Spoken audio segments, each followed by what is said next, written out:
नाज़रीन, 2025 के 10वें महीने में खैबर पख्तूनख्वा की हुकूमत जो कि पीटीआई की थी में एक अचानक बहुत बड़ी तब्दीली हुई। अक्टूबर 2025 को खैबर पख्तूनख्वा के वज़ीर आला की तब्दीली हुई, जिसमें अली अमीन गंडापुर को हटाकर सुहेल आफरीदी को मुंतखब किया गया।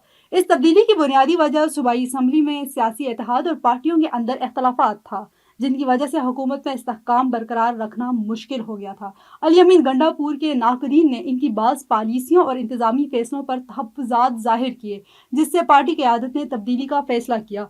सुहेल आफरीदी की तकर्री के बाद सूबाई हुकूमत में नया सियासी तवाज़ुन कायम हुआ, जिसका मकसद हुकूमत की कारकर्दगी और आइंदा सियासी चैलेंजेस का सामना करना था। अली अमीन गंडापुर ने इस फैसले पर अपनी मायूसी और तहफ़्फ़ुज़ात का इजहार किया और कहा कि इन्हें अचानक हटाना पार्टी और सूबे के लिए नुकसानदा हो सकता है। उन्होंने मीडिया के सामने ये भी कहा कि वो पार्टी और आवाम की खिदमत जारी रखेंगे और आइंदा सियासी मामलात में अपना किरदार अदा करते रहेंगे। सुहेल आफरीदी ने फौरन इंतजामात, इस्लाहात और तरक्की मंसूबों के ऐलान किया ताकि अवाम में एतमाद कायम हो।